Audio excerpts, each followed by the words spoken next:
Hello everyone, back to the series of MLOps journey, zero to here. And today it's episode 4, which is we're going to discuss on the exploratory data analysis and as well as the feature engineering, that how we can deal with the data. In the last class, we have understand that collecting the data from the different sources, that means from the different points, and we are collecting and trying to keep it at one position, right? So now we understand even batch and the real-time data differences, why that is so important, and what is the benefit and why it is a key step in the MLOps project. Yes, in the organizations, that is a part of work of your data engineering team and data science team, ETL team as well. But here there is a one more step that is also having the a very importance of work in the MLOps project. That is what happens after you extracted data from the different sources. Example, you have example I'm telling. So you've been connected to one of the API, let's say. You've been connected to one of the API and you want some data. You want some data into your laptop or into your target system. Into your laptop or into your target system. How you will get it this data? Example, so this is a website. It's a website. So this website, how it will be going to collect the data? From this website, how you will be able to collect the data? It is something illegal to do if you are collecting the data from browser manipulations, I could say. So collecting the data from the Flipkart or Amazon and the web portals, that you can do it. That is called a scraping technology. So you can also scrape the most of the information from the public websites. You can put it over your laptop or into your target system to train your model. So that is a one way of to do. Even you are doing any mini projects, you can practice that actually. But most of the companies, they have their own APIs and other APIs they would be connecting, and they are scraping the data from the in an ethical manner. Okay. So there is a web tools also there available in the outside to collect the data from the different websites, basically. So this is the one. Other than this, now for our use case, I would like to get some data from where you have different website, means many websites have Kaggle. Okay, so we have a Kaggle. You go to the Kaggle. Kaggle is a website. It's a website where they are providing all a lot of things actually. So you just go and sign in with your Gmail, so that once you have logged in here, you can see here left side, if you click on the home and you have data sets, notebooks, competitions, discussions, and courses. And if you go to the data sets, there are many data sets. Okay, bunch of data sets are available. You can find here like customer data, payments data, image data, text data, voice data, videos data. Many data sets are available to do your practice, to do your prototype or a POC. Lot of things is here in this. Even you can see the modules. All the modules are available. It is something like your Hugging Face. Okay, it's similar to the Hugging Face as well. In your Hugging Face also you can find that. Go to the Hugging Face, create your account in the Hugging Face. If you come here, data sets, these are all the data sets. You have tabular data, audio data, document data, time series data, text data, video data, image data. So all these data sets are available. Okay. Data set is nothing but the type of data. And yeah, we can get it from the Kaggle actually. And you can learn the what latest things are going on, learn and discussions and code and benchmarks, what benchmarks has been done in the recently. So this is the one, and this is the Gemini and Quen and ChatGPT on the simple QA verified. So any new model that is releasing, and there would be benchmark calculations and benchmark percentage. So that would be based on that only people will be telling that what is this model performance and what is this LLM performance. I'll give you that how we can also we can verify that even. So at the SWD benchmarks, if you go to this home or at the data sets, I wanted to get a real data set, and then I can perform some of the EDA, and then I can perform some of the feature engineerings. Okay, so I would like to get any e-commerce data. So not into laptop, you always in your system or in your projects, you'll be get ready something like notebooks, right? Means you will be creating notebooks. That could be in your SageMaker, that could be in your Databricks, that could be in your machine learning studio, in your Azure, okay, or into your Google. You'll be setting up a server and you'll be setting up a notebook. In the notebook, you will be doing that. Okay, I'll tell you some of the tools that we are using for the data ingestion thing. Okay, you can also call this part as a data ingestion.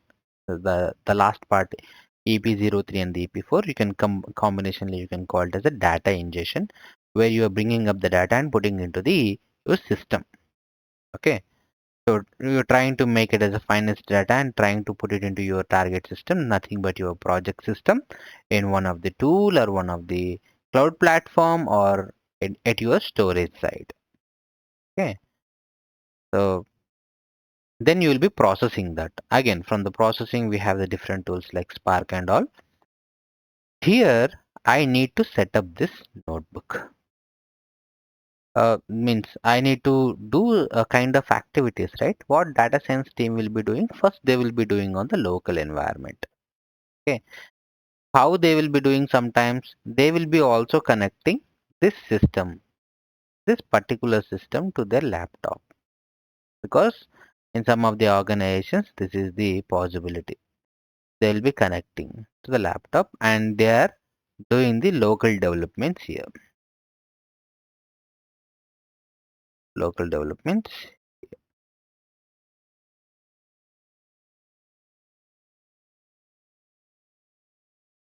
local developments here. So when these developments are happening and they would be pushing here to here, means they would be running directly because this is authenticated. This is authenticated and they would be running here and that will be executed here. So that is also one way of doing. Another way of doing is they would be pushing the to the GitHub.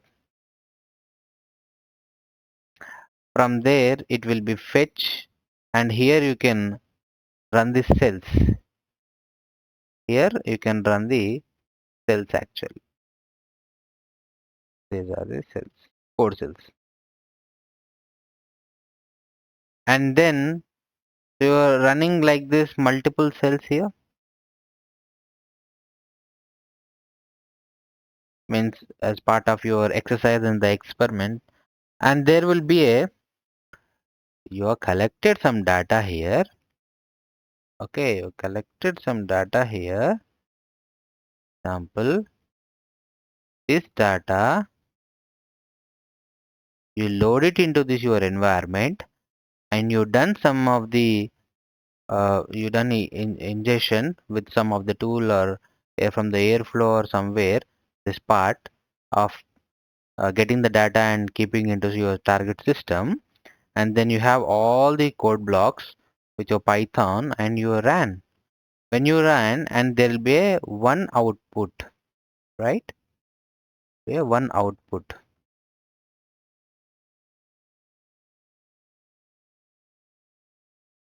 is a one more finest data, where you have to keep it into your last final data, like you're at your Azure Blob, okay, or GCS, or at S3, or at Feast, okay, feature store. So like this, you're going to keep this the last one thing into this after understanding your all the structure of data. You're removing all unwanted things. You're keeping only wanted things and all. Okay, like as we discussed on the EDA and the feature engineering in the last class, we would be removing unwanted things and encoding them and putting them into the final features, and then we would be going for it. So this is how it will be working. So to give you more in deep practical thing on this, so let's create that. First, what you do, go to your Kaggle, go to right side and go to settings, and then if you come down, there is a section called API. Okay, create new token, continue.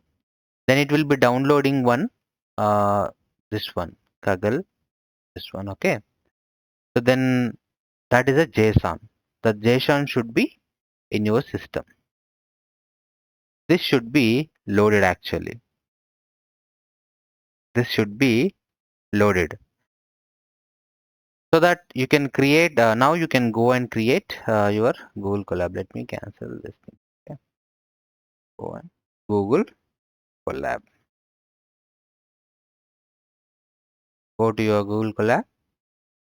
Now our platform is a Google Colab only for now. So I would be going to create the new one, and then I'll name it as EP3, EP4.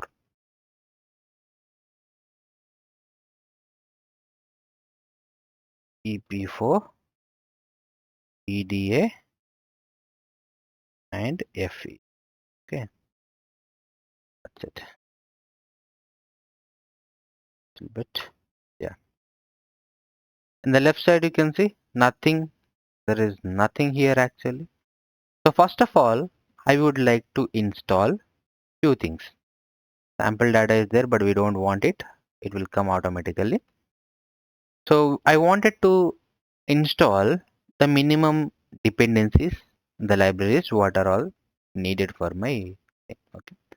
The first thing is, whenever you run any cell, you need to give here this exploratory mark in this Jupyter notebook, and then run pip install -q Kaggle. Okay. And then for the for our data, so we can go with the Pandora, and then we can go with the pandas,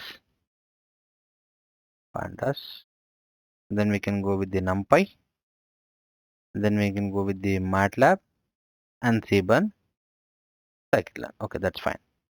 Now I would like to, you can run this one. Also you can do shift enter. Then you will create a one more cell in the down, and this will be running. So it will install all this for me right now.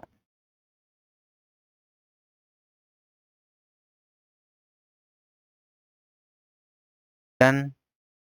Now I should load my file into here which I have downloaded. Okay. How can I load? Left side, if you go here, just go and click on the downloads and just upload this. That's it. Here it is uploaded. In order to make it a secure credentials, you need to run a code S kind of steps. Okay. Exploratory mkdir. You need to see automatically it took. So this is what I would like to do. Okay. Just tab it. Just tab it, which is, what does it mean? It is going to create this Kaggle directory, and then it will copy this into this path and giving the permissions. Okay, then enter like this. Then it is done. So I would like to get the data from the Kaggle. So now it is authenticated now. Kaggle. I would like to dataset. See, it's giving me some things like, now I don't want this one. I just want data from a user e-commerce data. Let's go to the Kaggle and search. Go to dataset, search e-commerce data.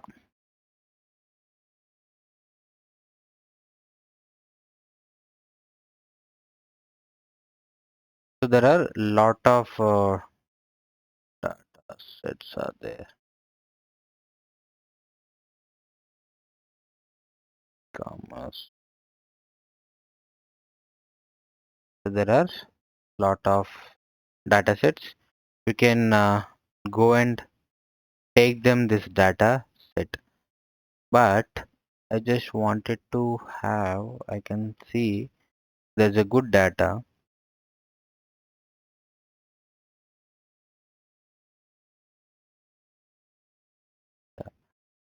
Yes, you can see this. So this is a one which we can do this practical right now. So I would be going to use this data, copy this,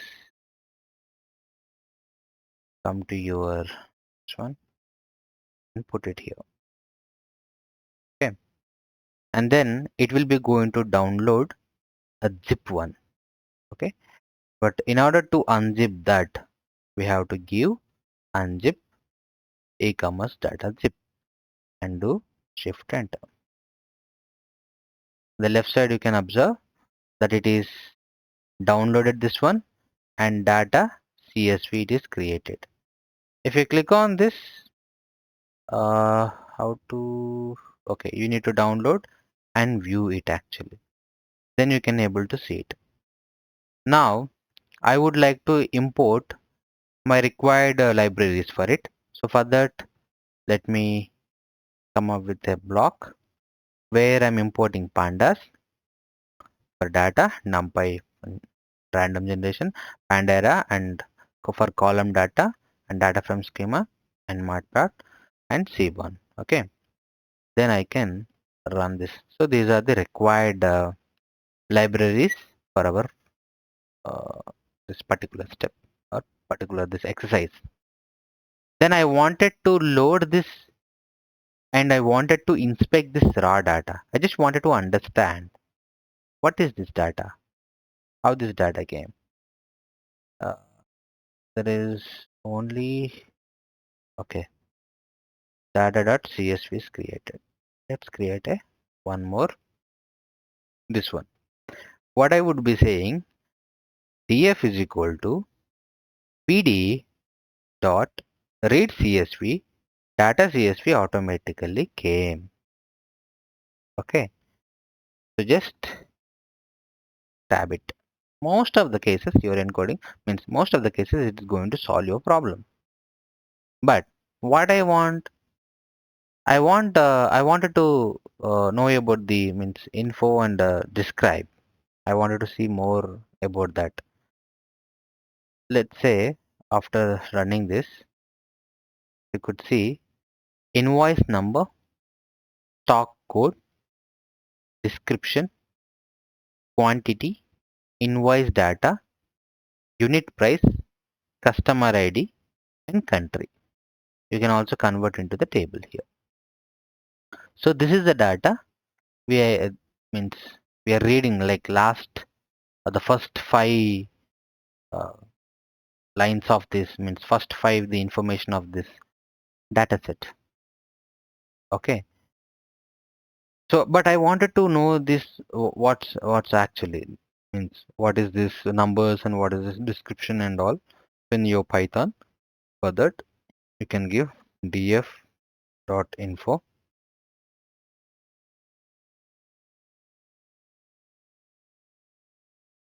You can give df describe. Yeah, run this.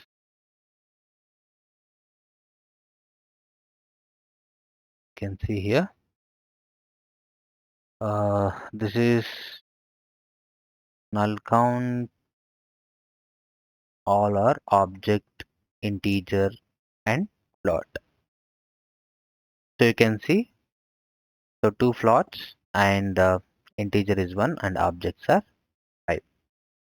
So this is, you can see that there is a numeric plot. Whenever you see this point and 4.5 like this, 2.55 like this, that's a plot. Numbers are the integer and then are the objects like that. Okay. So this is something you can do the practice by running this simple things. Now, what we got here, you can see quantity, unit price, and customer ID. Now I would like to do data validation. So before I'm going to clean anything, I would like to understand and validate the structure of the data. If I see any validation errors, I need to again refactor and refactor the things. But to do this validation, so let me also add this code block. What is this code block? The schema data from schema, which is we already imported in the above. Okay, so we are what I'm trying to do here. I wanted to prevent any unexpected data formats or null formats, means a kind of problem created formats. I wanted to prevent them, and I wanted to get into the finest view. Okay, for that, invoice is a column string, stock code string, description string, and nullable is true, like this, and the schema validate should be like this, and then again run it. So what you're getting with this actually, so Pandora has a PA. If you are using this, yeah, let me, now you can able to see this thing.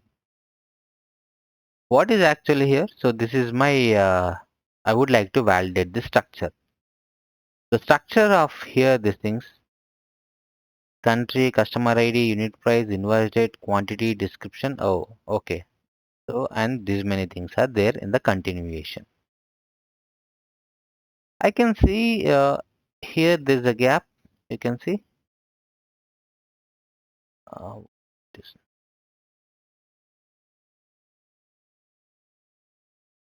If you see, there is a gap here, and you can see other values. Other values are like this, but the country Germany and United Kingdom, and these values are like this, and different values we have. On the continuation part, we have many like that. Uh, this rows. Okay, the samples. Now I would like to clean it. I would like to clean it. To clean this, first what I have to do, uh, I just wanted to get invoice dates, invoice, invoice date, and then I can drop any duplicates are there in the invoice, and then I can go with the customer ID. Means I would like to remove any missing customer IDs, and then I would like to do the things. Okay, uh, for that, so here can come up with this like this. If you see, so invoice date and penny errors, then drop it, and means any duplicates, then drop it, and removing the all this customer IDs, and then converting any returned is there. So then we are converting into an absolute as a quantity, and then we'll see this unit price. If it is any zero or negative prices, and then we are converting into the, means trying to do it as a unit price. And for the total price, it is something like this, the formula. Total price, quantity, and unit price into. If you see this star. And if you run this, we are able to see the head 5 count. If you see, so this is the data right now. I have invoice number. You can see the clean data right now. Tag code, description, quantity, invoice date, and the unit price, customer ID. You can see 17. You can see this customer ID is same. Country is same. Now is return false and total price is 15, 20, 22, 20 and 20. Okay. So this is the we did the data cleaning right now. Okay. So then I would like to means why I have done. I have just converted dates strings to the real timestamps. So this is the thing. And then we are deleting the same invoice which is repeated.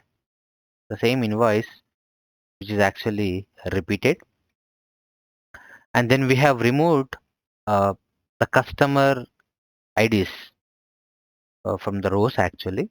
And then what we have done, we handled all these written things with some absolute values, which has to create the new column as total price and quantity and unit price.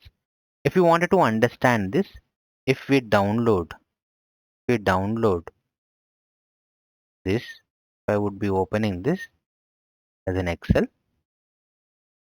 If I am opening this as an Excel, you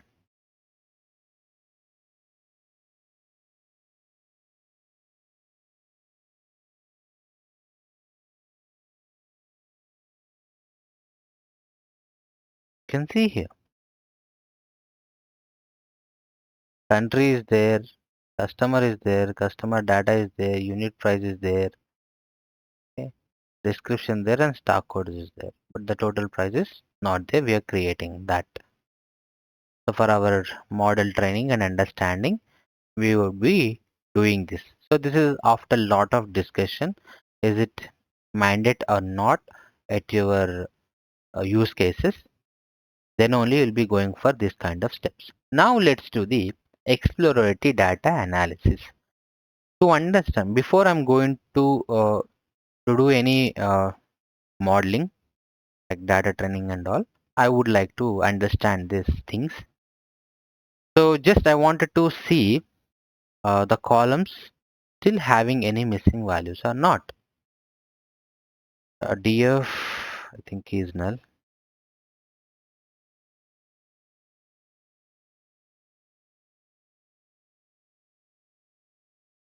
It no, it's all good right now. So 0, 0, 0, 0, 0, 0. Okay, there is no nulls in it. And then I just wanted to see the basic distribution plots. So for that, let me bring up some of the snippets for it. So just wanted to see these plots, how these plots are looking like. So for the unit price, 50 and the distribution of the product prices.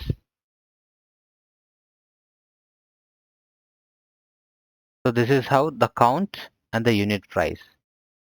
At 0 is it was high, and then see the quantity per order. So this is just to understand in a visualized or infographic view. Okay, quantity and the count. Now I just wanted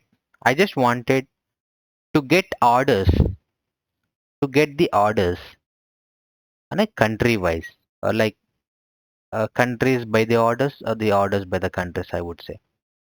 Let's try to do that. Country value count, head is 10 we are taking, and it's a bar, sky blue color, and then the top 10 countries transaction count, and we are taking the transaction just to show the plot. Now you can see United Kingdom is having more, Germany is less, France is less, I don't know this one, Spain is less, and Netherlands is very less. Portugal and Australia is nothing there. I think single order are there. And what is the transaction, the amount? So the highest is United Kingdom has done this. Okay. So like this, you're just understanding exploratory data analysis, just understanding these kind of steps. Now let's understand the heat map, the correlation between the quantity, unit price, and total price. Right? So for that, you can see quantity, unit price, total price, and I would like to see this heat map, how it is. So this is the heat map right now. You can see quantity size is 1, at the red you can see 1.0, and at the blue 0.0. So if higher price uh, correlates with the lower quantity, that means we are detecting any outliers or the seasonal patterns and errors from these steps actually. Now after my exploratory data analysis, now I have done actually, I got some little understanding on it because I'm doing on a very sample data. This would be a not a one day job, guys. It is going to take at least 3 months of time or 2 months of time to decide whether which features we need to be. For the POC, they would be taking the a sprint of time to validate and finalizing the features and all. Now, I would like to get into the feature engineering before I'm going for the modeling. Let's say I wanted to get recency, frequency, monetary, like the total price, the total units of the price, and how frequently we have take. This kind of thing I would like to do it. So just add one more code block. Let me also decrease this. No, yeah.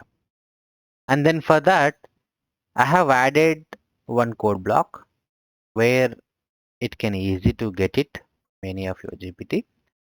So what we are doing, we are referring to this invoice date and the time delta, and then I'm applying this RFM, recency, frequency, and monetary, which is we are grouping by the customer ID aggregated, then invoice data, and then invoice number and total price. Then we are renaming them with this. So this is what I'm trying to do. I'm trying to see the standard features of the customer behavior from the above step. Okay. If you do this, you can able to see that customer ID recency means smaller recently buyed. Frequency, how many orders for the customer. For this customer, hidden 2. Monetary, that means how much he spent. And this is see, 326. This is 2 and frequency is 7 and the total is this one. And this is highest 310. This is the highest one, right? And this is the second highest 310 and frequency is 1. But the amount is see, the amount is little less. The recent buyers on this stock ID, sorry, customer ID. Okay. So this is 19, but amount is big, frequency is less. So this is the right one actually. So this is how we would be going to calculate, and then after visualizing them, then after finalizing them, and then we go for the next step to store this into the version data set. We would be going to give a tag and version to this data. So whatever the final data that we are going to, I would like to save this example. I wanted to save this, the final one. So RFM, then I can dot to save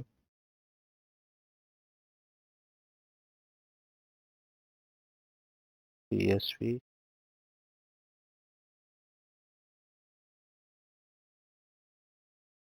automatically came CSV. Now false index. Yes, the left side if you see only you have data CSV, and then you can add df,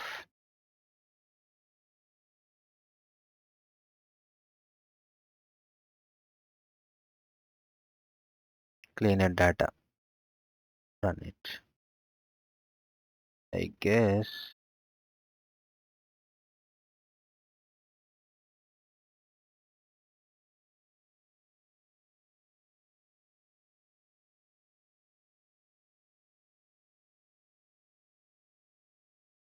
left side you can see cleaner data dot CSV. This thing you will be moving into your, so this is the one right now, and you're moving into your target system. You can use DVs is an optional for you.